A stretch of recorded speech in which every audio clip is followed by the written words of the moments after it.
जी, circular motion किसे कहते हैं? किसी भी ऑब्जेक्ट, अगर आप कोई ऑब्जेक्ट सर्कुलर पाथ पे मूव कर रहे हैं तो उसके मोशन को आप क्या कहेंगे?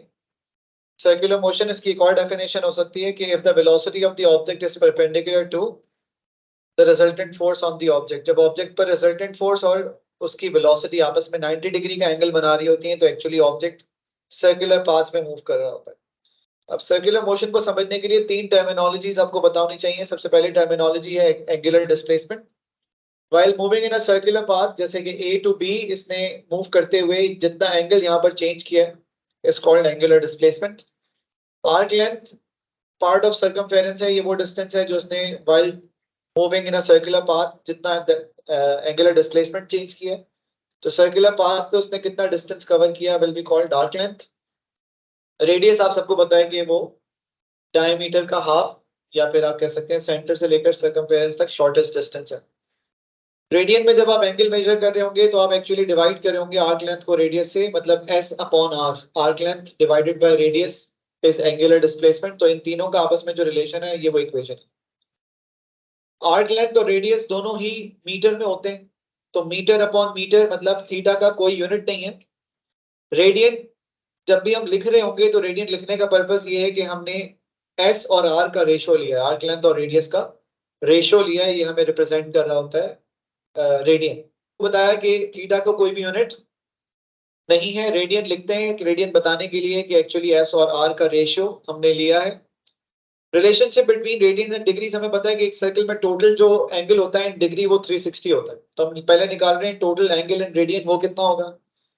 तो एंगल इन रेडियन का फॉर्मूला था S upon R. Total angle निकालने के लिए टोटल एस कितना होगा? टोटल एस होगा सर्कल का सर्कमफेरेंस, वो बराबर है 2 पाई आर के। आर से अगर आर कैंसिल हो जाए तो क्या बचेगा? तो एक सर्कल में जो टोटल रेडियन होते हैं वो 2 पाई रेडियन होते हैं और इसको आप कह सकते हैं it is equal to 360 degree. 2 जब उधर जाके डिवाइड हो जाएगा तो ये हो जाएगा pi radian is equal to 180 degree, और जब आप पाई उधर भेज देंगे तो ये हो जाएगा 1 radian is equal to 180 divided by pi, जिसकी वैल्यू आ रही है 57.3। इसका मतलब है 1 radian is equal to 57.3 degrees. Theta का फॉर्मूला एस अपॉन आर है। अगर एस और आर की दोनों की लेंथ बराबर हो जाए, लेट्स से अगर एस भी 10 मीटर है और आर भी 10 मीटर है, अगर ये दोनों बराबर हैं तो थीटा की वैल्यू कितनी आ जाएगी? थीटा की वैल्यू 1 आ जाएगी। तो यही डेफिनेशन 1 रेडियन की है। 1 radian is the angle subtended at the centre when the arc length and the radius R equal. तो अगर आपसे कोई पूछे कि 1 रेडियन किसे कहते हैं या रेडियन किसे कहते हैं, तो 1 radian is the angle at the center of the circle when the arc length and the radius are equal। अगर दोनों की लेंथ बराबर हो जाए, आर्क लेंथ और रेडियस की लेंथ बराबर हो जाए, तो जो एंगल होगा बीच में वो 1 रेडियन के बराबर होगा। तो ये डेफिनेशन इंपॉर्टेंट है, इसमें कन्वर्जन आ सकती हैं, ये कॉपी ना करें लेकिन आपको पता होना चाहिए। 1 रेडियन अगर 57.29 डिग्री के बराबर है तो 30 डिग्री कितने रेडियन होगा आप निकाल सकते हैं। इसी तरह से डिफरेंट क्वेश्चंस आप सिंपल है कन्वर्जन के लिए आप यूज कर सकते हैं। ठीक है, बहुत रेयर केस है, मतलब इसका पूरा एक क्वेश्चन नहीं बन सकता, अगर आएगा भी तो 1 नंबर का कोई क्वेश्चन बन सकता है लेकिन ना होने के बराबर। देन हम सबको पता है कि जब भी कोई ऑब्जेक्ट सर्कुलर पाथ पे मूव करता है तो ऑल्दो कि उसकी स्पीड चेंज नहीं होती लेकिन उसकी वेलोसिटी चेंज होती है because of change in direction, which means कि ऑब्जेक्ट एक्सेलरेट कर रहा होता है because of change in velocity. Angular velocity को समझने के लिए सबसे पहले आपको पता होना चाहिए कि what is meant by velocity. आप लोगों ने ओ लेवल्स में पढ़ा था वेलोसिटी किसे कहते हैं? चेंज इन वेलोसिटी होती है change in displacement per unit time. Angular velocity होती है change in angular displacement per unit time. ठीक है, तो मैं उसी से रेलेवेंट अगर इसकी डेफिनेशन आप लिखना चाहें तो लिख सकते हैं change in angular displacement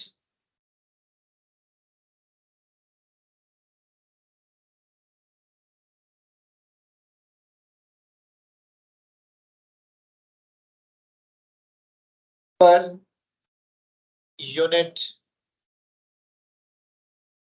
time. ठीक है, तो वेलोसिटी की डेफिनेशन आप सबको याद है, वो है change in displacement per unit time. क्योंकि change in angular displacement per unit time. अगर हम बात कर रहे हैं एक कंप्लीट रेवोल्यूशन की, तो एंगुलर डिस्प्लेसमेंट हो जाएगा 2 पाई, मतलब एक पूरे सर्किल का रेडियन, और उसका टाइम, एक रेवोल्यूशन का टाइम को हम टाइम पीरियड कहते हैं। 1 अपॉन टाइम पीरियड बराबर होता है फ्रीक्वेंसी के, तो इसके 3 रिलेशन हो गए, delta theta upon delta T, 2 pi upon T और 2 पाई एफ। इसी वजह से इसके 3 नाम भी हैं। या तो हम किसको कहते हैं एंगुलर वेलोसिटी, या फिर हम कहते हैं एंगुलर स्पीड, या फिर हम कहते हैं एंगुलर फ्रीक्वेंसी। ठीक है, तो एंगुलर स्पीड, एंगुलर वेलोसिटी और एंगुलर फ्रीक्वेंसी, ये इसके 3 नाम हैं। ठीक है, देन आपने भी पढ़ा था theta is equal to S upon R. अगर इस इक्वेशन में हम एस को सब्जेक्ट बना दें तो इक्वेशन बन जाएगी S is equal to R theta, और अगर मैं दोनों साइड्स को टी से डिवाइड कर दूं तो एस अपॉन टी मतलब आर्क लेंथ अपॉन टाइम, ये आपके पास आ गया लीनियर स्पीड, और थीटा अपॉन टी ये आपके पास आ गया है एंगुलर स्पीड। तो इस तरह से आपके पास रिलेशन बन चुका है, linear speed is equal to radius multiplied by angular speed. आप सबको पता है लीनियर स्पीड कहते हैं स्पीड इन स्ट्रेट डायरेक्शन, और एंगुलर स्पीड हम बात कर रहे हैं कि सर्किल में मूव करते हुए उसने कितना एंगल पर यूनिट टाइम चेंज किया। अब इनकी एप्लीकेशन क्या है? फॉर एग्जांपल, अगर हमें मालूम करना है कि एंगुलर वेलोसिटी या एंगुलर स्पीड अर्थ की निकालनी, तो हमें 2 चीजें पता होनी चाहिए, ओमेगा और आर। ओमेगा बराबर होता है 2 पाई अपॉन टी के। अर्थ का ओमेगा निकालने के लिए अर्थ के 2 पाई को डिवाइड कर दिया अर्थ के टाइम पीरियड से। अर्थ का टाइम पीरियड कितना है? 365 डेज अर्थ रिवॉल्व करता है अराउंड सन। तो 365 इंटू 24 इंटू 3600, ये ओमेगा आ गया अर्थ का 1.9 एक्सपोनेंट -7 रेडियन पर सेकंड। डिस्टेंस निकालेंगे बिटवीन अर्थ एंड सन। हमें पता है light from sun reaches earth in 500 seconds, और स्पीड ऑफ लाइट है 3 एक्सपोनेंट 8। तो हमारे पास distance between earth and sun आ गया 1.5 एक्सपोनेंट 11, और इस डिस्टेंस को हम रेडियस कह सकते हैं क्योंकि ये अर्थ से लेकर सन तक का डिस्टेंस है। तो ये डिस्टेंस भी है और ये रेडियस भी है जिस पाथ पे अर्थ रिवॉल्व कर रहा है अराउंड सन। तो अर्थ से लेकर सन तक का distance is actually orbital radius. तो v का फॉर्मूला होता है R omega. r is orbital radius, वो है 1.5 एक्सपोनेंट 11, और ओमेगा 1.9 एक्सपोनेंट -7 के बराबर आ रहा है। तो इसका मतलब है अर्थ की जो लीनियर स्पीड है वो है 28.5 किलोमीटर पर सेकेंड। इसका मतलब है अगर अर्थ सर्कुलर पाथ पे रिवॉल्व नहीं कर रहा होता, अगर अर्थ स्ट्रेट डायरेक्शन में मूव कर रहा होता, तो अर्थ की स्पीड कितनी होती? अर्थ की स्पीड 28.5 किलोमीटर पर सेकेंड होती। अगर अर्थ सर्कुलर पाथ पे रिवॉल्व ना करे, स्ट्रेट डायरेक्शन में रिवॉल्व कर रहा हो, तो अर्थ की स्पीड होगी 28.5 किलोमीटर पर सेकेंड। किसी भी ऑब्जेक्ट की जो सर्कुलर पाथ पे रिवॉल्व कर रहा हो, अगर उसकी लीनियर स्पीड निकालनी है तो उस ऑब्जेक्ट की एंगुलर स्पीड को ऑर्बिटल रेडियस से मल्टीप्लाई कर लेंगे तो ऑब्जेक्ट की लीनियर स्पीड मिल जाएगी। जैसे हमने अर्थ की एंगुलर स्पीड को अर्थ के ऑर्बिटल रेडियस से मल्टीप्लाई करके अर्थ की लीनियर स्पीड निकाली है, वो आ रही है 28.5 किलोमीटर पर सेकेंड। सेंट्रीपिटल फोर्स, हमें पता है कि अर्थ रिवॉल्व कर रहा है अराउंड सन, तो अर्थ की स्पीड तो कांस्टेंट है, लेकिन अर्थ की वेलोसिटी चेंज हो रही है because of change in direction. और अगर वेलोसिटी चेंज हो रही है तो इसका मतलब है अर्थ एक्सेलरेट कर रहा है। और according to Newton's first law, अगर सिस्टम उस पर रिजल्टेंट फोर्स ना हो तो ऑब्जेक्ट या तो स्टेशनरी होता है, रेस्ट में होता है, या फिर वो कांस्टेंट वेलोसिटी से मूव करते हैं। सेकंड लॉ क्या था कि अगर ऑब्जेक्ट एक्सेलरेट कर रहा है तो उस पर कोई ना कोई रिजल्टेंट फोर्स जरूर होगी। तो according to Newton's second law, हमें पता है कि अगर अर्थ एक्सेलरेट कर रहा है तो अर्थ पर फोर्सेस बैलेंस्ड नहीं है, अनबैलेंस्ड है, और इस अनबैलेंस्ड फोर्स का नाम है सेंट्रीपिटल फोर्स। ठीक है, अब ये जो सेंट्रीपिटल फोर्स है, यही फोर्स रिस्पॉन्सिबल है अर्थ की एक्सेलरेशन या सर्कुलर मोशन के लिए। याद रखना हमेशा सेंट्रीपिटल फोर्स की direction towards the centre of circle, या जिस तरह केस में टुवर्ड्स सन होगी। फोर्स और एक्सेलरेशन हमेशा सेम डायरेक्शन में होते हैं, रिजल्टेंट फोर्स और एक्सेलरेशन। और velocity will always be tangent to the circle. तो इसमें इसके अलावा और एग्जांपल्स क्या हो सकती हैं सर्कुलर मोशन की? Stone whirled in a circle by means of string, अगर आप एक स्ट्रिंग पे स्टोन बांध कर टाई करके उसको whirl कर रहे हैं, घुमा रहे हैं, तो tension force is acting as a centripetal force. Car turning around corner, frictional force is acting as a centripetal force. Aeroplane moving in circle, air resistance is acting as a centripetal force. इसी तरह से electron revolving around nucleus, electrostatic force. जब भी कोई ना कोई circular motion होगा तो कोई फोर्स जरूर रिस्पॉन्सिबल होगी सर्कुलर मोशन के लिए. अगर कोई फोर्स नहीं है रिस्पॉन्सिबल, कोई रिजल्टेंट फोर्स नहीं है, तो फिर सर्कुलर मोशन नहीं हो सकता, ऑब्जेक्ट एक्सेलरेट नहीं कर सकता. तो कोई ना कोई फोर्स को एज एन अनबैलेंस फोर्स वहां पर सिस्टम पे एक्ट करना जरूरी है. अब आप देखिए एक डेरिवेशन है. हम सबको पता है कि एक्सेलरेशन का फॉर्मूला होता है चेंज इन वेलोसिटी पर यूनिट टाइम. अब हम जो डेरिवेशन कर रहे हैं हम सेंट्रिपेटल एक्सेलरेशन के लिए कर रहे हैं. ये वाली जो एक्सेलरेशन है ये लीनियर एक्सेलरेशन है. हम यूज करते थे जब एक ऑब्जेक्ट स्ट्रेट लाइन में ट्रेवल कर रहा होता था, लेकिन अब हम इसी डेफिनेशन को यूज करते हुए सेंट्रिपेटल एक्सेलरेशन के लिए एक्सप्रेशन को डिराइव कर रहे हैं. तो कंसिडर करें कि एक ऑब्जेक्ट है और वो रिवॉल्व कर रहा है इस सर्किल में और मूव कर रहा है from A to B. A पर इसकी वेलोसिटी है va टेंजेंट टू सर्किल, और बी पर उसकी वेलोसिटी है vb which is also tangent to circle. हमें निकालना है चेंज इन वेलोसिटी, मतलब डेल्टा वी. डेल्टा वी का मतलब होता है final velocity minus initial velocity, मतलब वीबी माइनस वीए. और मैंने आपको बताया था एएस में पढ़ाते हुए कि वीबी माइनस वीए का मतलब है we have to add minus VA in VB. VB minus VA का मतलब है वीबी प्लस माइनस वीए. तो इसका मतलब है हमें माइनस वीए को ऐड करना है वीबी. तो देखिए बेटा VB जो ये बना हुआ है VB, इसी को मैंने यहां बनाया है. VB को सेम डायरेक्शन है या नहीं, आपस में पैरेलल है, डायरेक्शन चेंज नहीं की है, बिल्कुल सेम है. लेकिन VA की डायरेक्शन को मैंने चेंज कर दिया. आप देख सकते हैं बिल्कुल ऑपोजिट है इसका. सही है, क्योंकि ये VA था, ये माइनस VA बनाया है. और माइनस VA को आपने VB के हेड से बनाया है, क्योंकि हमें पता है ना VB में माइनस VA को ऐड करना है. तो VB बनाया और VB के हेड से हमने माइनस VA बनाया है, लेकिन लेंथ दोनों की सेम रखी है, क्योंकि हमें पता है ऑब्जेक्ट की स्पीड चेंज नहीं हो रही. अगर ये 5 है ना तो ये भी 5 ही है, बस फर्क सिर्फ डायरेक्शन का.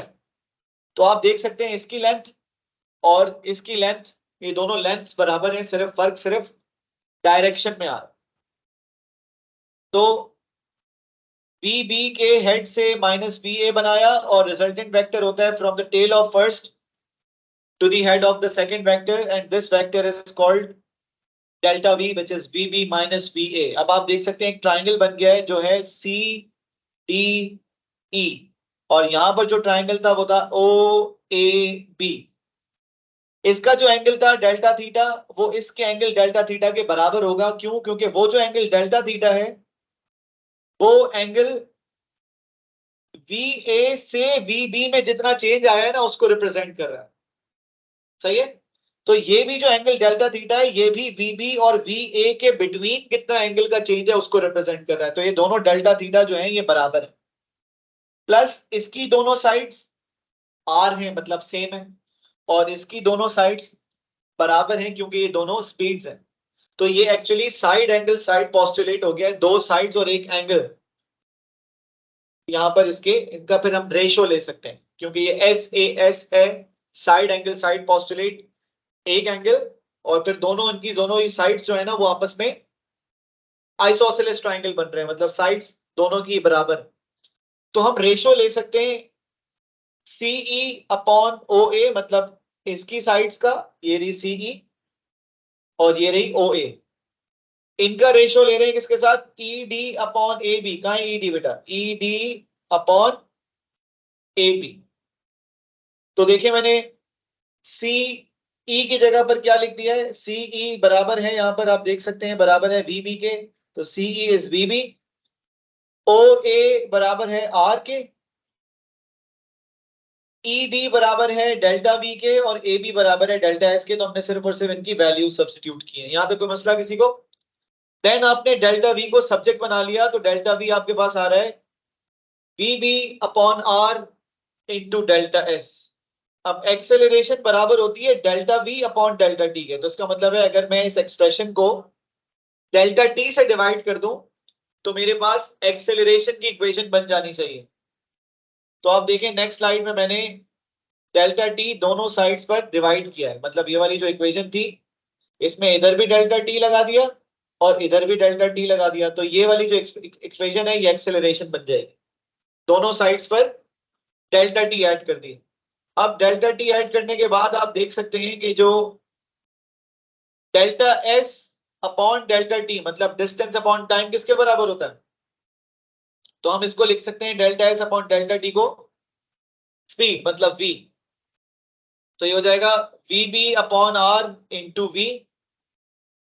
अब वी बी और v का मैग्नीट्यूड सेम है क्योंकि हमें बताया ड्यूरिंग सर्कुलर मोशन इनकी स्पीड चेंज नहीं हो रही।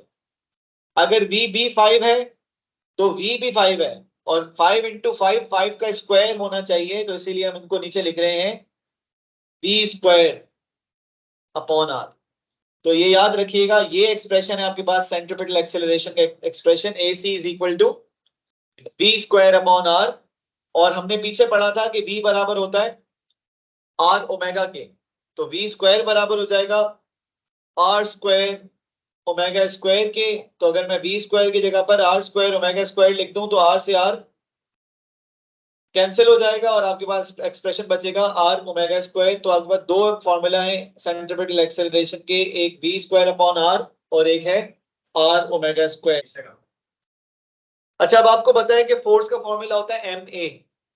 तो अगर मैं a की जगह पर v square upon R use कर लूं तो ये हो जाएगा mv स्क्वायर अपॉन आर। और इसी तरह से अगर मैं v स्क्वायर अपॉन आर ना लिखूं आर ओमेगा स्क्वायर लिख दूं तो एक और एक्सप्रेशन बन जाएगा, वो है m आर ओमेगा स्क्वायर। तो इसी तरह से जिस तरह एक्सेलरेशन के दो फॉर्मूला हैं, रिजल्टेंट फोर्स के भी दो फॉर्मूला बन जाएंगे। और ये याद रखेंगे ये सेंट्रीपिटल फोर्स के फॉर्मूला है। अब अगर आपसे मैं पूछूं सेंट्रीपिटल फोर्स का फॉर्मूला तो आप दो बता सकते हैं, कौन कौन से? mv स्क्वायर अपॉन आर और एम आर ओमेगा स्क्वायर। यहां तक कोई मसला? देन अब सिर्फ समझने के लिए कि जब भी कोई क्वेश्चन आता है तो हमेशा हम देखते हैं कि उसमें, जैसे अभी आपने इस बुक में जो क्वेश्चन किए हैं टॉपिकल क्वेश्चंस, उसमें क्वेश्चन नंबर 7 जिसमें मैंने अभी रिसेंटली बात की थी, तो ये जो टॉपिकल क्वेश्चन है इसमें जो सबसे आखिरी क्वेश्चन है उसमें हमने रिजल्टेंट फोर्स निकाली है भाई, रिजॉल्व करके। तो हमेशा हमने क्या करना होता है, जैसे यहाँ पर दिखा हुआ है कि एक कार है, अब इस कार को देखकर बताएं इसमें तीन फोर्सेस हैं, एक है नॉर्मल रिएक्शन, एक है वेट और एक है फ्रिक्शन। तो मुझे देख के नजर आ रहा है कि नॉर्मल रिएक्शन और वेट ये एक दूसरे को बैलेंस कर रहे हैं। जो बैलेंस नहीं हो रही फोर्स वो ये फोर्स है, फ्रिक्शनल फोर्स। तो अगर मैं आपसे बोलूं उनमें से बताएं कॉज ऑफ सेंट्रीपिटल फोर्स कौन है, तो आप कहेंगे फ्रिक्शनल फोर्स है क्योंकि वो अनबैलेंस फोर्स है। इसी तरह से इस वाले में केस में आप देखें दो फोर्सेस हैं, नॉर्मल रिएक्शन और वेट, लेकिन नॉर्मल रिएक्शन एग्जैक्टली वेट को बैलेंस नहीं कर रही। तो हमने नॉर्मल रिएक्शन के दो कंपोनेंट्स बना लिए हैं, एक बनाया है एक्स कंपोनेंट और एक बनाया है वाई कंपोनेंट। जो वाई कंपोनेंट है ये बैलेंस कर रहा है वेट को, लेकिन जो एक्स कंपोनेंट है ये अनबैलेंस्ड है, इसीलिए इसको हम क्या कहेंगे, ये सेंट्रीपिटल फोर्स है क्योंकि ये अनबैलेंस फोर्स है। मतलब n cos थीटा तो mg के बराबर है, बैलेंस हो रहा है, लेकिन n sin थीटा बैलेंस नहीं हो रहा, तो we can say n sin theta is equal to centripetal force. इसी तरह से इस केस में आप देखें एरोप्लेन में दो फोर्सेस हैं, लिफ्ट फोर्स और वेट फोर्स। अब लिफ्ट फोर्स एग्जैक्टली वेट के बराबर नहीं आ रही, तो लिफ्ट के दो कंपोनेंट्स हैं Ly और Lx।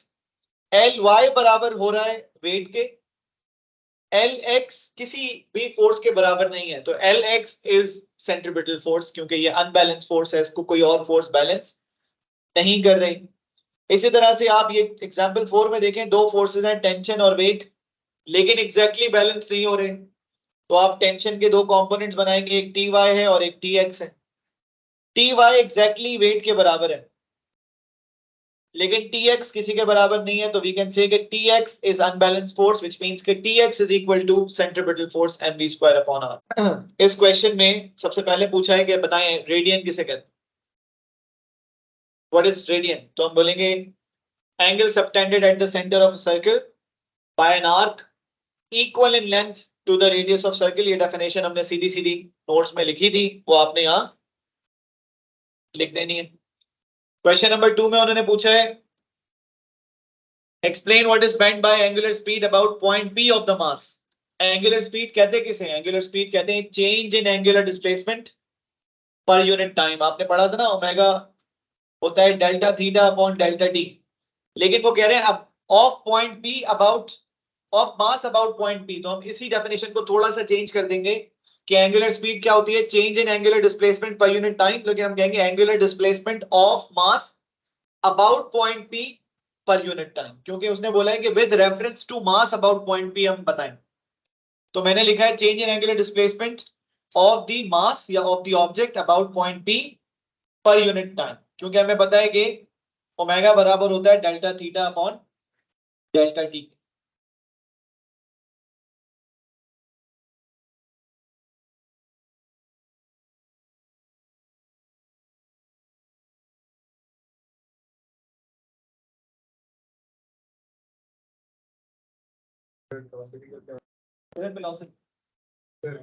Change in displacement per unit time. ठीक है, देन पार्ट बी में लिखा हुआ है horizontal flat plate is free to rotate about a vertical axis through its center as shown. Small mass m is placed on plate at a distance d. नीचे equation दी हुई f is equal to 0.72 w और हमें पूछा है उन्होंने number of revolutions of the plate per minute. Equation के हिसाब से 0.72 w में f is फ्रिक्शनल फोर्स और ये फ्रिक्शनल फोर्स ही सेंट्रीपिटल फोर्स है, तो मैं F की जगह पर लिख सकता हूं mr ओमेगा स्क्वायर। 0.72 W आ जाएगा mg। m से m कैंसिल, ओमेगा स्क्वायर बराबर हो जाएगा 0.72 g अपॉन 0.35। वो जो d दिया हुआ है ये एक्चुअली रेडियस है, लेकिन सेंटीमीटर में इसको मीटर में कन्वर्ट किया है। ओमेगा की वैल्यू आ रही है 4.49। हमें ओमेगा नहीं चाहिए, हमें फ्रीक्वेंसी चाहिए, क्योंकि लिखा हुआ है नंबर ऑफ रेवोल्यूशंस पर मिनट। तो 4.49 को हम डिवाइड कर रहे हैं 2 पाई से, ताकि हमारे पास फ्रीक्वेंसी आ जाए। हमारे पास आ रही है फ्रीक्वेंसी 0.715 हर्ट्ज। उन्होंने लेकिन पूछा है पर मिनट, हर्ट्ज का मतलब होता है पर सेकंड। पर मिनट निकालने के लिए अपने आंसर को 60 से मल्टीप्लाई कर देंगे, तो आपके पास 43